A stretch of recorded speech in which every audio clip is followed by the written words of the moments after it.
What did Dave Bautista say? Look at that belly. It's like a garbage bag full of buttermilk.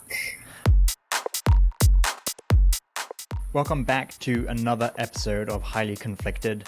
This week, it's about money on the campaign trail. Elon Musk looms large over the Trump campaign, offering $100 to people who sign his petition if they're registered voters in Pennsylvania. After funding America PAC, the group supporting Donald Trump's ground game efforts across the battleground states, with $75 million of his own money, and he is the only donor. Plus, a new report by Democrats on the House Oversight Committee, finding in a new report that Trump overcharged the Secret Service by 300% to stay at his hotels.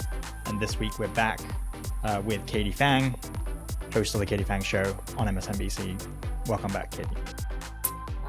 It's like my second home, Hugo, the Highly Conflicted podcast. I'm glad because I know you love to talk about nothing more. But are you going to charge me?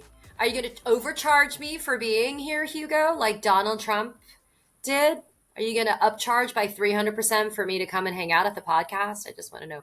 Or are you going to pay me like Elon Musk pays people to sign a petition to register voters? Just curious. If I had $75 million, I would be buying myself a yacht and retiring. Sorry, Katie, I won't be funneling it to your LLC.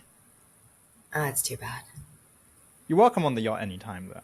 I don't know these days. Does 75 million even buy you enough of a yacht? It's not clear. But it is buying Trump a ground game. And it is, well, we'll see whether or not it's effective. We will see after the election whether it's effective. But our reporting on Elon Musk's ground game, doing it on behalf of Trump, is they have roughly 400 people plus in each of these battleground states. And Elon's effectively thrown a lot of money at it.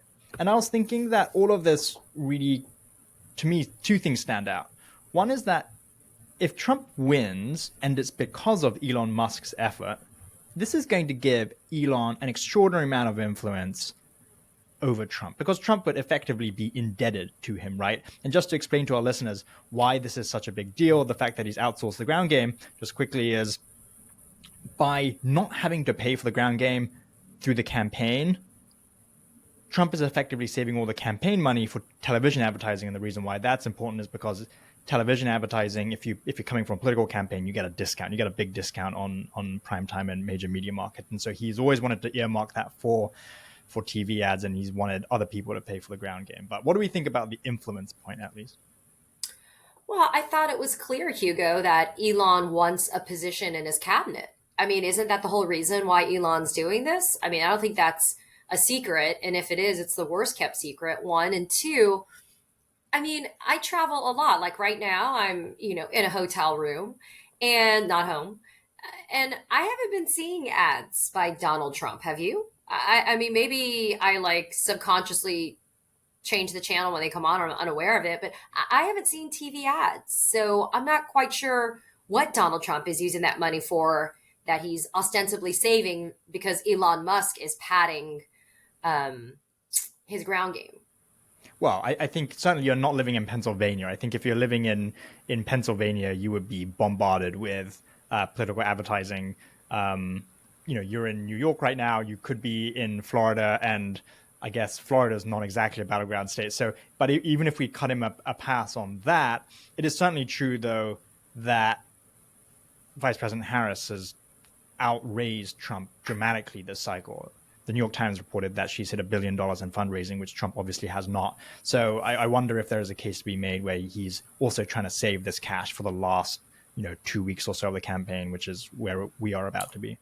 Or is he saving the cash because it could be utilized for legal fees when he loses in 18 days and he alleges, with no evidence as usual, voter fraud or election integrity challenges, and he wants to be able to save his money to go to court on those legal challenges?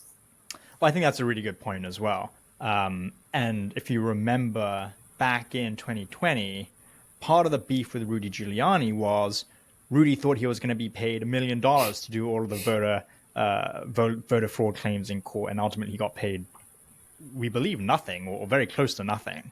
So that is an actual point that Trump could be thinking about. And we have not reported this, to be clear, but it does make sense that he would do that, especially because people in Trump world do talk about how if Trump loses the election, it is his belief that it is because election integrity has failed him, that the RNC's election integrity team would have failed him. And if he is not able to overturn that result after the fact, it's because his lawyers didn't try hard enough or weren't effective enough. And that's quite a chilling proposition, actually. Well, and if you think about it too, the RNC has been using its money not for the ground games, right? But for building up quote unquote election integrity teams, right? They've been kind of creating a foundation at the RNC for that. And so if that's the case, then yes, it's a welcome financial fiscal relief for Donald Trump if Elon Musk is helping him by being able to give him the funds to be able to launch, albeit I think too late in the game, a ground game in a lot of battleground states, because as we know, they have not had the footprint. They being the Republicans haven't had the proper footprint yet. Although it does sound like they are flooding the zone right now or attempting to flood the zone in those key states. All of that being said, though, Elon Musk buying a position in the administration, it's nothing really new for any administration, right? To the extent that I think other administrations, including Democrats, have maybe awarded or rewarded key donors with plum positions. I don't think that's what turns people's noses up so much so that it's Elon Musk. I think Elon Musk is the lightning rod for people's disgust because of the way that he runs his platform and his support of Donald Trump, and his participation actively in pushing and peddling conspiracy theories that are harmful and outright lies. And I think that's the reason why, people would really have a problem if Elon Musk ended up getting a cabinet position or some type of position in the administration. I think that's fair. But Elon also has would have a number of conflicts of issues, right? He obviously runs SpaceX and he is a government contractor. And as we have seen with Trump in his first term, a lot of these billionaires who run their own companies don't really like relinquishing control of their companies. And so I'm kind of trying to think forward a little bit. If Elon does end up in a second Trump administration, the colossal potential conflicts of interest that could exist here. There could be the fact that he's a government contractor, the fact that SpaceX effectively runs the space program for the United States, also supplies Starlinks to NATO allies, and increasingly is being used by the government domestically and also by Trump. You go to Trump rallies these days, invariably there's 1, 2, 3 Starlinks giving Wi-Fi for Trump VIPs. And so I wonder if, it begs the question, if Elon wants to, he could potentially shut down Starlinks that get sent out to Ukraine if Trump wanted the Ukraine conflict to end, for instance. Right? Well, wait, and what I'm going to say to you is not going to be a shock to you or anybody who's tuning in to listen, which is if, and a big capital if that is, there's a second Trump administration, he'll bend all the rules to accommodate his cronies, right? And so it wouldn't be shocking to see the permission of somebody who has an obvious conflict of interest to be able to retain an ownership interest. Remember the whole first administration, I put everything in a blind trust, blah, blah, blah. I mean, Donald Trump clearly, still kept a very strong chokehold on what was happening with his finances and with his business entities, one.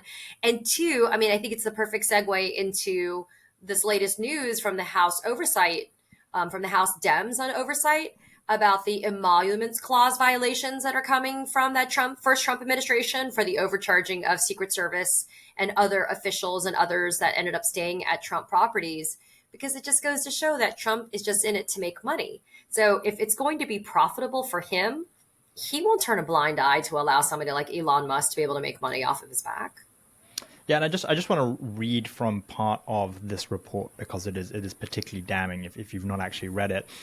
House Democrats write, the world's greatest get-rich-quick scheme was the method that Trump employed at the Trump Hotel in D.C., citing guest logs between September 2017 and August 2018. So this is even the first part, really, of the administration. And the hotel was charging as much as 300% or more above the authorized government per diem for Secret Service hotel rooms. And it added, quote, "Not only did former President Trump's D.C. hotel routinely charge the Secret Service more than the government rate, it frequently charged the Secret Service more than it did other patrons, including members of a foreign royal family and a Chinese business interest." Eric Trump has said previously, by the way, that the Trump Organization lets Secret Service agents stay at our properties for free. But the report basically says that's a bunch of nonsense, and the agency was charged far in excess of approved government per diem rates, and even many times the rates charged to hundreds of other patrons. So it's usurious, number one. But number two, who derives the financial benefit from it?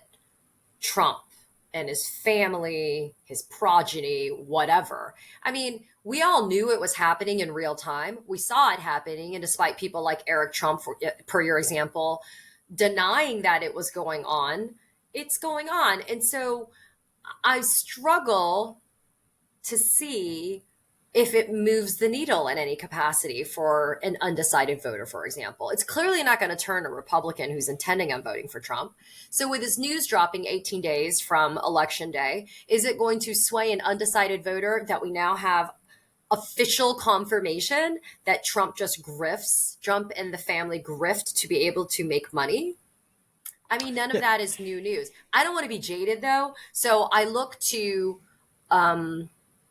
I think his name was Ramiro Gonzalez. I need to check his name because I do not want to do wrong by him. So I'm going to check that. But he was that undecided voter in the town hall for Univision. Right.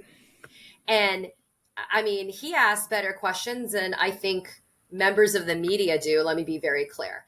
And myself included, by the way, he was very articulate. And his question to Donald Trump about January 6th and the wholly unsatisfactory response from Donald Trump made sense, right? In fact, there's a Rolling Stone headline right now that says Univision town hall participants unimpressed with arrogant Trump. But anyway, the point is, after Trump gave that response about January 6th, this undecided Latino voter said, "I'm not voting for Trump." So maybe this emoluments clause news is going to sway an undecided voter. I guess this is the question, right? It's how much of Trump's antics or conflicts of interest or other unsavory parts of his character are already baked in.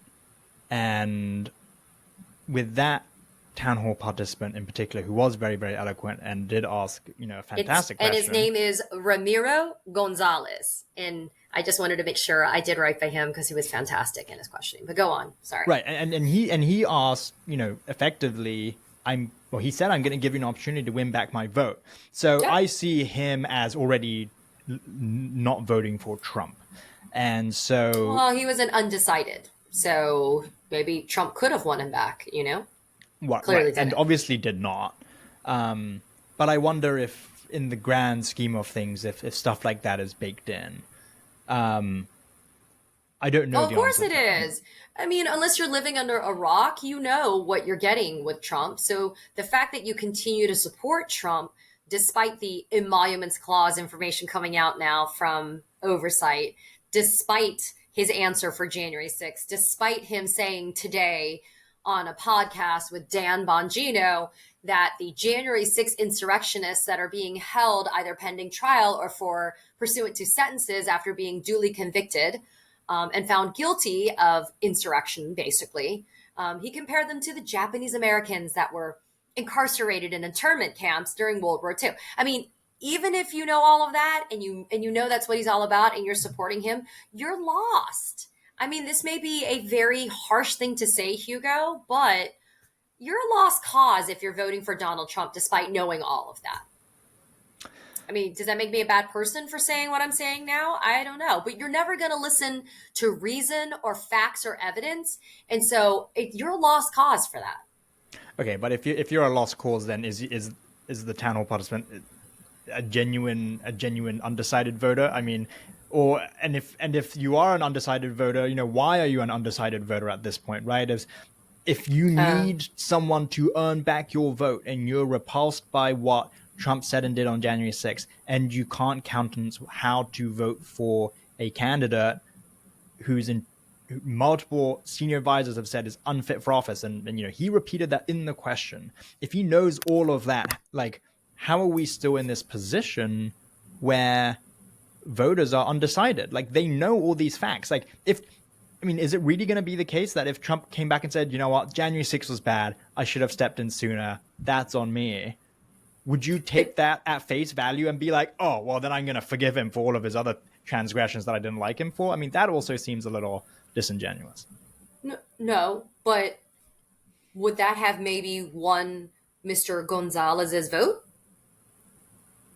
But that's what I'm saying. Like, if Mr. Gonzalez was like, that's all I needed to hear. All I needed to hear was Trump be repentant or be sorry for what happened on January 6th. If only he would do that, I would give him my vote. That does seem to overlook an entirety of other, bad quality traits that you probably don't want in a president, like probably conflicts of interest. And so I was looking at that town hall and kind of wondering, yes, it was a good question. It was interesting. And maybe it was phrased because he was trying to get Trump to engage, and he was trying to make it collegial in some respects. But Hugo, the other questions were also very effective. The gentleman who asked about who's going to do all of the work that these hard working immigrants do. If you want to mass deport all of the immigrants, who's going to do the work? And of course, Trump doesn't answer that question, because we all know the answer is it's not going to be some of the Americans that are here, right? And so, I think people get a little bit squirrely about polls. You know how I am. I don't like polls, right? I think that they're like wonky. But here's the thing about polls. I think in this particular race too, I think there's a large swath of people that are Trump supporters, and they just don't give a shit about what they're hearing about him, right? They are what they are. They Correct. may be a one-issue Trump supporter. It may be abortion. It may be the economy, whatever. Okay? Or the border, or crime. Whatever the border. Yeah. And those are the group of people that just don't want to listen to reason. They don't want to hear it. It's like la la la. They put their fingers in their ears and they're like, we either don't believe it, or he's inspired some emotional reaction in them that supersedes any type of reason, right? They're terrified that illegal immigrants are coming across the border to murder their families, right? Something like that. And even when you try to sit down and tell them that Kamala is not the border czar and that was never her position, and that actually immigration is better now under the Harris-Biden administration. Did I just say Harris-Biden? Biden-Harris administration. They don't listen. Trump now, yeah. But then you have a swath of people, Hugo, on the other side that will support Kamala Harris, right? Because they believe in her and she actually has policies and plans. But I also think they're driven by a visceral dislike and hatred of Donald Trump. Whatever floats your boat, they exist. So the reason why I think there's some credibility in these polls that we're seeing these days is because it's that narrow down the middle group of people in those swing states or whatever that are making those decisions. I wouldn't call them the undecideds, to your point, which I think you're right. They're not per se true undecideds, right? They're not weighing two really normal institutional candidates, although I do think Kamala Harris is that. That's not what we have here, right? This is not a, may I say, don't, this is not gospel. This is not like a Nikki Haley Kamala Harris race. This is not a John Kerry, right. John McCain, Kamala Harris race. I don't know. That's not what this is, right? So it is that really narrow margin of people, Hugo, that I think are they're looking for something to sing to them. They're waiting for their siren song. I don't know what they're waiting for, because we're 18 days away from an election. And what are we, October 18th? How many more? What's the October surprise? You got 13 days left to have one? What is it? I mean, I think increasingly people in DC and in politics say there's no such thing as an October surprise anymore, because Trump weathers so many negative headlines all the time. It's like every week he has a new surprise that he has to he has to grapple with and see if he can distance himself from. Yeah, but how And crazy is that? But how nuts is that? That and that has we're been so numb and normalized. immune to it, that this is the norm, that you hear some crazy shit that he says, and we're all like, oh, look, crazy uncle got out of the asylum. Let's put his diapers back on and lock him back up. I mean, that's just horrific that that's the way that we're looking at things. And just to bring this full circle, then, when we're thinking about like why people support Trump, with respect to the billionaire donor class, we people like Elon, people like Bill Ackman, people like Nelson Peltz. Or It those is are the three increasingly guys, right, that have given the most money, right, to the pack or whatever. not even. I mean, Miriam Adelson's given the most joint with Elon. But I'm just talking about like billionaires in general, people, people who would otherwise be Democrats were it not for things like tax policy. Trump is now saying he wants SALT to come back, even though that was one thing he negotiated out of his, quote unquote historic tax deal, which he passed which Congress passed when he was in office.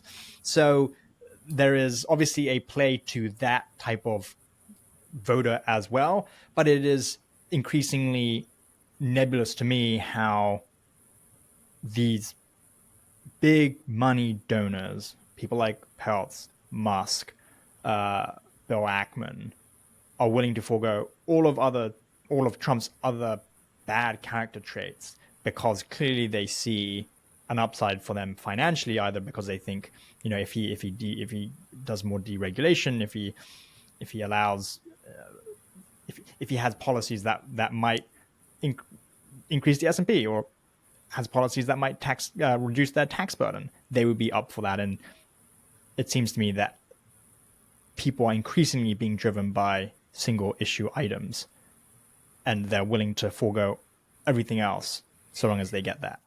But I would put the intelligence and the empathy and the decency of a Mark Cuban, I would pit that against that whole group that you just mentioned that are Trump supporters any day. Because Mark Cuban, unlike those other folks, actually gets out there and explains why Trump's tariff plan is flawed. And Mark Cuban comes out and actually explains why Trump really doesn't have an economic plan. I mean, I don't see them, the Bill Ackmans and Bill posts on Twitter a little bit here or there, but I don't see them out there doing that, right? I almost feel like it's like a not cloak and dagger, because that suggests like secrecy, because they're not secret about it. But I just kind of feel like there's a group of like, kind of phantom, big billionaire donors that are hanging out in the background behind like all the fog, that's like, doing all this stuff. I mean, they're not, we know who they are, but I don't see them really putting their necks out for him. And Mark Cuban is for Kamala Harris. So, I mean, that's something to be said. It kind of reminds me of Kamala Harris sitting down for that Fox News interview with Brett Baier. I mean, I said on Twitter, when is Donald Trump sitting down for an interview on MSNBC? Roseanne Barr, who I didn't even realize that she was still around, responded to me. And I don't remember what the hell she said. But I mean, I guess my point is, when you actually test the substance of what Trump says when it comes to economic plans that would allegedly materially benefit those billionaires that you speak about, he doesn't actually have a plan. He doesn't. Other than to just maybe cut taxes, which is a fan favorite. Is that fair?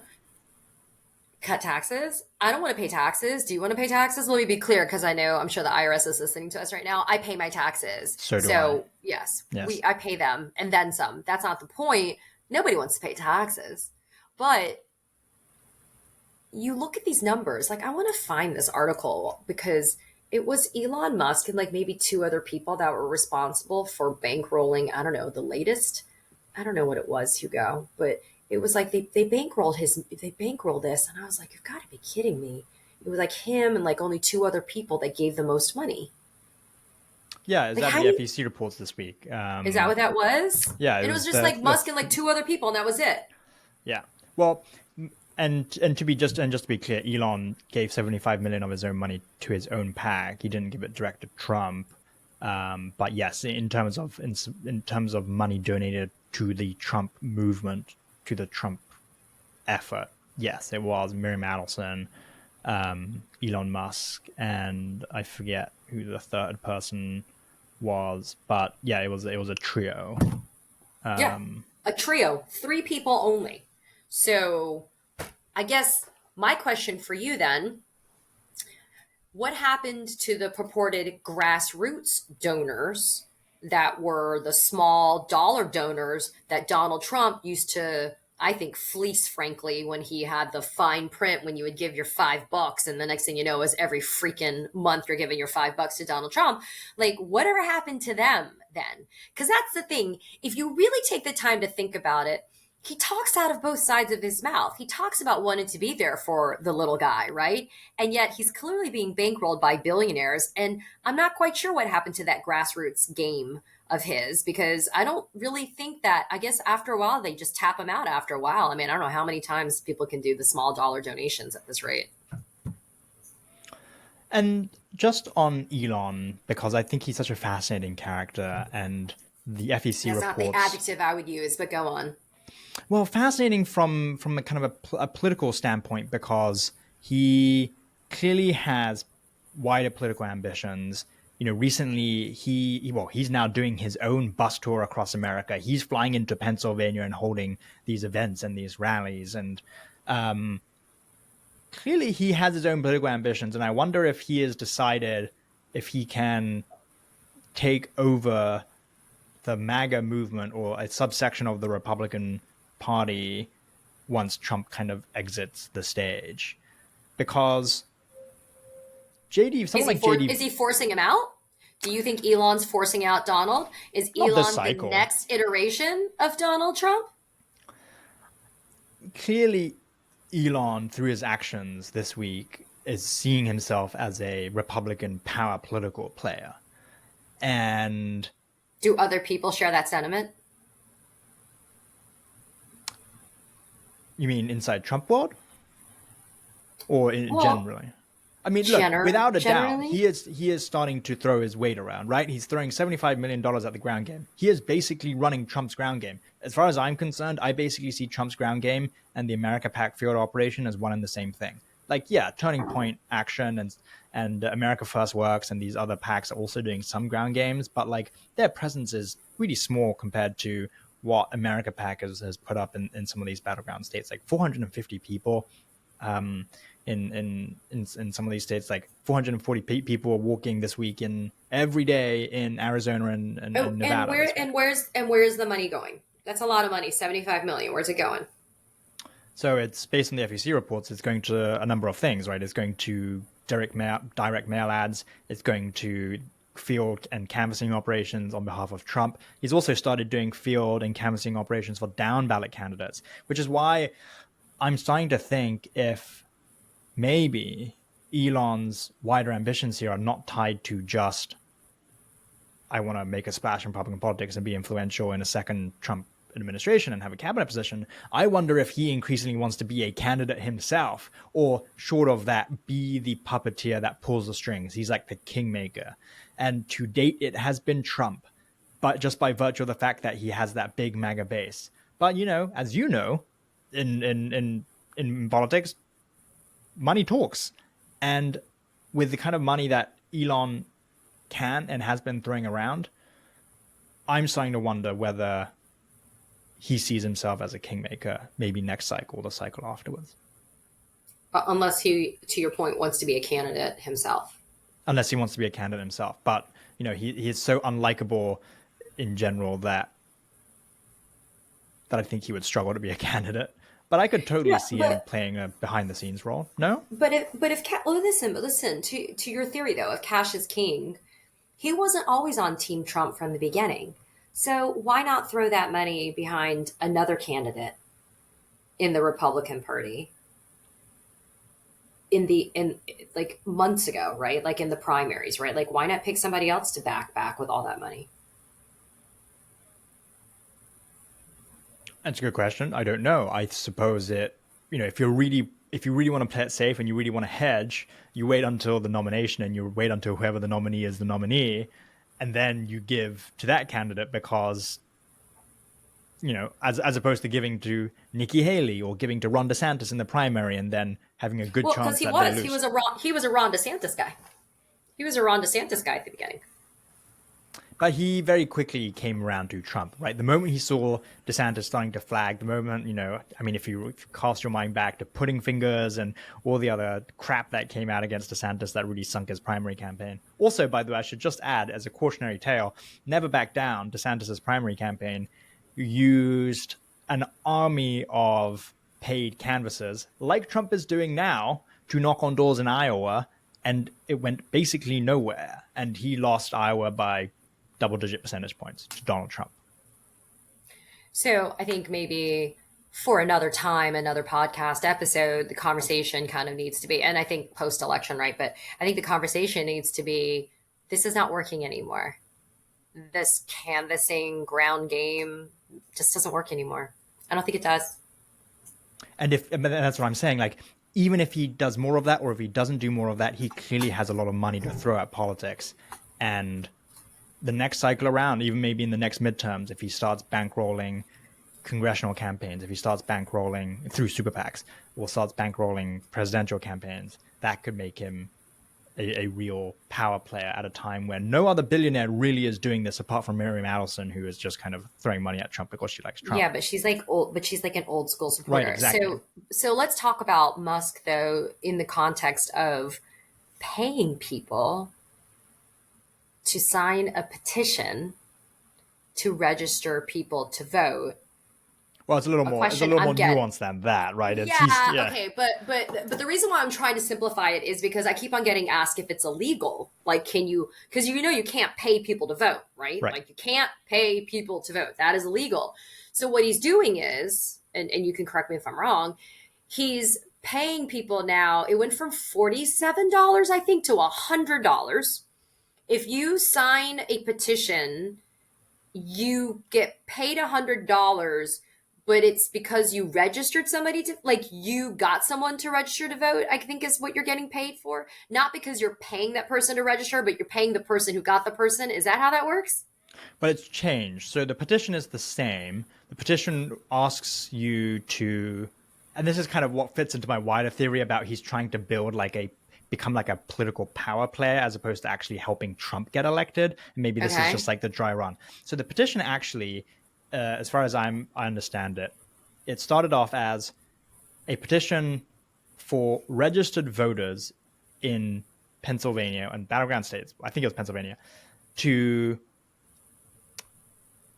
pledge their support for the First and Second Amendment, i.e. Trump voters. And if they pledged their support and they were a registered voter, or they then registered to vote, the person that referred them to the survey would get $47, and that was the original plan. Now he's upped it to, if you are a Pennsylvania registered voter and you complete this petition, which basically doesn't petition anything, it's basically a list building exercise. It's like he's collecting emails to like blast out his Substack. Then you automatically get $100, which is basically we will pay you $100 for you to give us your information, Mr. Trump voter, for use down the line. And that's why I think he's got his own political ambitions. Okay, so this is the actual language so that we can make sure everybody understands. The language says this. Well, this is what he said.